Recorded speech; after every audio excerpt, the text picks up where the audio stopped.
C'est parti. Parfait. C'est le jour J de la tanière. Après tant, j'allais dire, de retard pas forcément voulu de la tanière, comment on se sent aujourd'hui? Vous avez fait d'autres ouvertures dans votre vie, mais là, comment on se sent? Alors c'est le jour J et l'heure H, c'est la même la M la minute. Ça fait un briefing ce matin avec tout le monde, les bénévoles, les soigneurs, tout le monde. C'est 6 ans de galère. 6 ans de galère pour maintenant, c'est maintenant.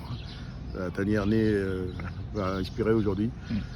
On a beaucoup d'émotions, j'ai ouvert beaucoup, vous l'avez vu, beaucoup de magasins, beaucoup de choses comme ça, mais j'ai rarement eu cette émotion-là, parce qu'on travaille avec du vivant, c'est ça qui est important.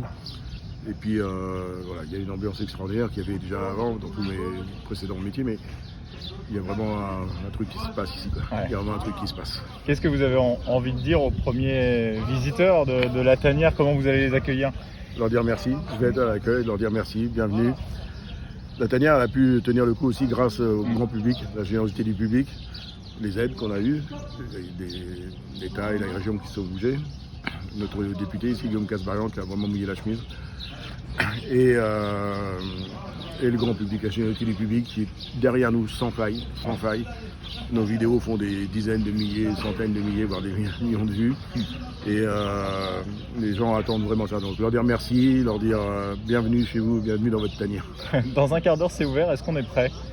Vous m'aviez dit, vous serez prêt. On sera prêt, on est prêt. Alors pour tout vous dire, depuis lundi, j'ai dormi 8 heures.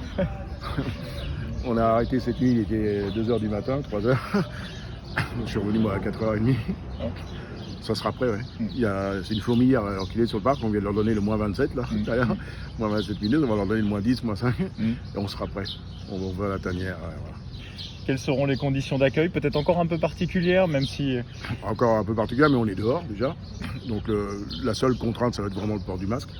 On a une jauge à 3000 personnes, donc voilà, il n'y a pas de souci. Puis ça va encore s'améliorer dans les jours qui viennent, je crois.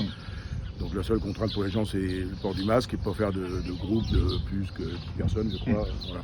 C'est tout, donc il n'y a pas de souci. On a une boutique provisoire parce que notre boutique n'est pas encore terminée. Donc du coup, on l'a changée, on a dû la changer en catastrophe cette semaine parce que sinon ça n'allait pas passer. Une personne tous les 8 mètres carrés, ça n'allait pas passer. Donc on a mis une boutique 3 fois et demi plus grande. Okay. Les gens de la boutique ont travaillé jour et nuit. Toute dernière question, est-ce qu'il était temps d'ouvrir? On le savait que c'était difficile aussi économiquement. Oui, il était temps d'ouvrir la tanière. Mon épouse et moi, on a mis tout ce qu'on avait dedans. On a fait les fonds de tiroir. On a fait les fonds de tiroir. Les 25 millions qu'on avait prévu d'y mettre au départ, ils sont passés à près de 30. Les entreprises aussi ont joué le jeu et nous ont aidés au suivi. On continuait. On avait bien évidemment des retards de paiement dans les entreprises. On a fait au mieux. On va faire au mieux. Ça s'arrange maintenant.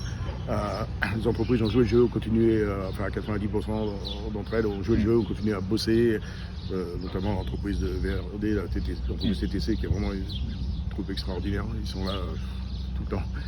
Et voilà, donc, tout le monde nous a soutenus, il était temps, on n'aurait pas tenu 2 mois de plus. Très bien, merci beaucoup. Merci.